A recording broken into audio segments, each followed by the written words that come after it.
tayo ditong sapsoy. May mga gulay tayo dito. Halo-halong gulay.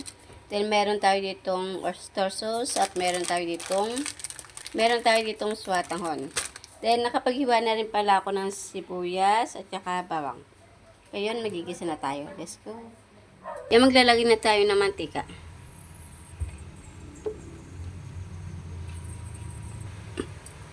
Yan, maglalagay na tayo ng bawang. Ilalagay na rin natin ang ating sibuyas.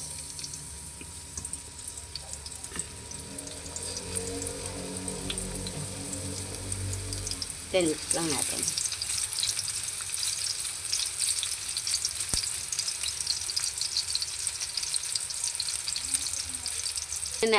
Yan ilalagay na natin yung ating sapsoy.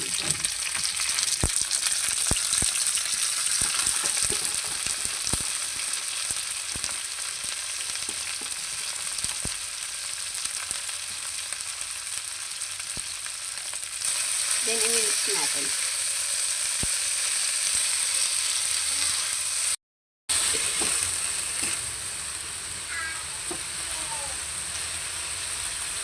Ilalagyan natin siya ng konting toyo lang. Then, ilalagyan natin siya ng tomato. Ng oyster sauce.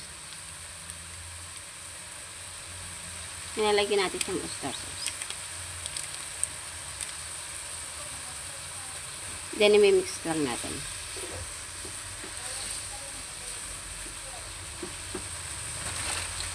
Yan, lalagyan natin na siya ng swatanghon. Nalagyan natin siya ng swatanghon. Then, tatakpan muna natin siya.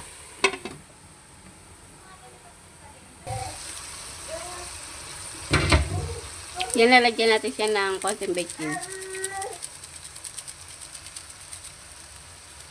Then, i-mix natin.